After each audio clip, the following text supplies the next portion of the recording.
The Chicago State University, CSU, yesterday confirmed that President Bola Tinubu attended the university and graduated in 1979 with a bachelor's degree.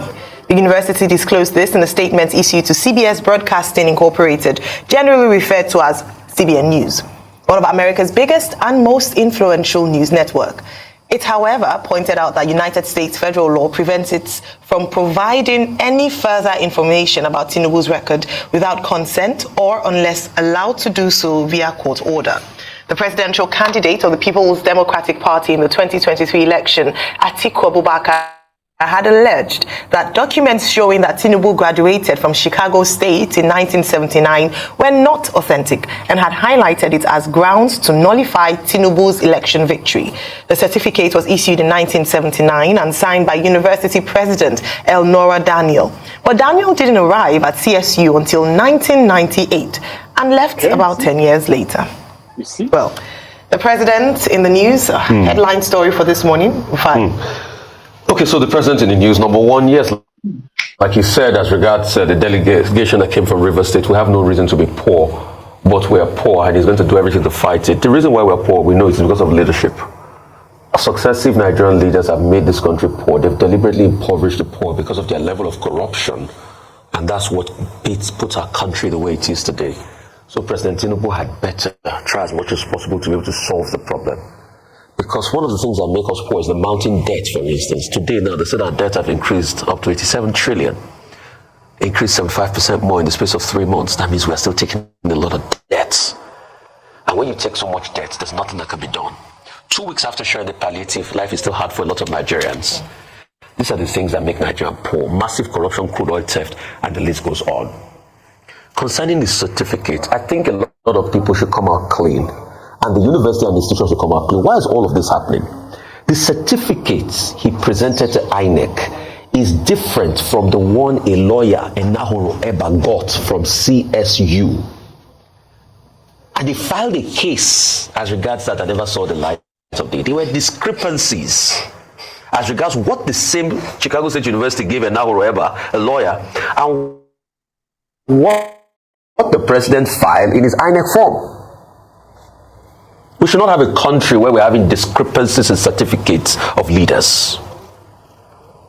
We should not have a country that makes mockery of our country. So it is based on that, Atiku Abubakar. And that's why the subpoena is clear in the Vanguard News report last year, and the documents are public source, all the records that CSU gave. And it's based on that Atiku Abubakar is going to court. So there's been a lot of back and forth in court as regards the case. But CSU is not also willing to authenticate this same certificate that they gave out. They can also authenticate their own certificate. So it's a blight on CSU. So no matter how much CSU tries to go and contact CBS and issue a report, the question we should ask them is, why can't they authenticate the certificate they gave out? Because if you give out an authentic certificate, you should be able to authenticate it as the body that issued the certificate. And also, why are there discrepancies in who signs the certificates?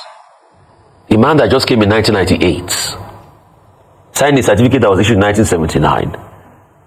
And that's why when Mr. Duro Jaye came out to say he went to school, we would like to have the man on the table here because we would like to ask critical questions about his time in school. And it's not today we had cases against the president as regards certificate issue. That was back over 20 years ago. Even the primary school he went to and the secondary school he went to are still things we should ask for. You remember the conundrum of GCI?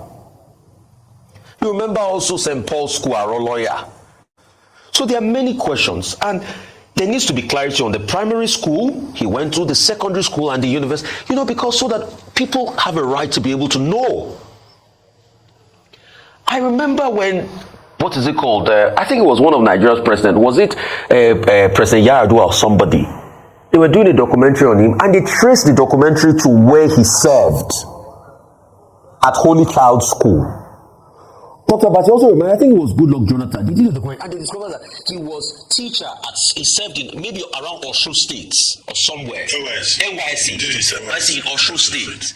So these are the documents we need to keep asking. Also ask things about, okay, where did he do his primary school? Where did he do his secondary school? and this university issue. So these are pertinent issues that need to, and the fact that CSU cannot authenticate certificate, these are the questions, that pertinent questions we need to ask because of our national, knowledge base and sovereignty. Okay, may I put it like this? The issue about President Tinubu's academic.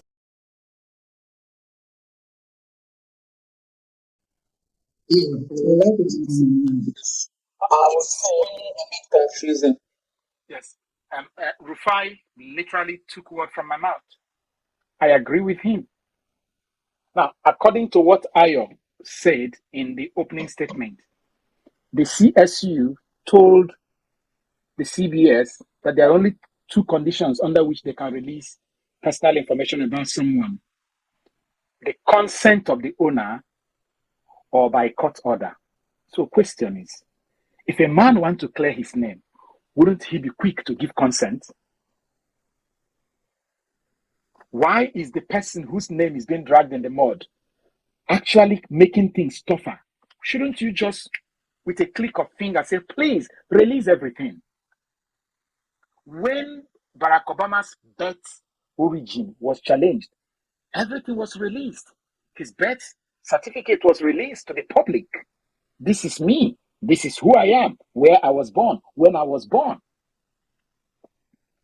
Shouldn't that be a pattern? That's number one. Number two, as Rufai rightly said, CSU, why can't you authenticate that what we have in Nigeria was given to by you? Or why can't you come boldly and deny it?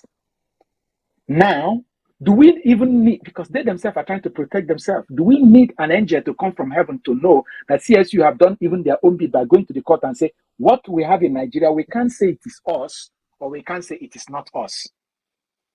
So the question is, as a body that issues a certificate, does our law permit that particular body to come and say, this certificate, we are not sure, does that qualify? It doesn't qualify because our law says the body must come and say, don't bother yourself. This certificate we are seeing here, it was issued by us.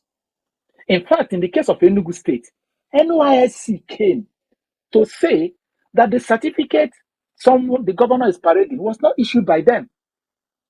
Wole Olamipekun, who is the lawyer of the governor, went and bring somebody who said that he's the DSS to come and say, oh, NYSC, you people issued it to him. And then NYSC said, we didn't. This is the kind of country we find ourselves in, where they must beat everything, bend it to suit their purpose. Even when it is expressly written in the law, they must bend the law. They must corner the law. They must squeeze it to make it fit their purpose. That's the country we find ourselves.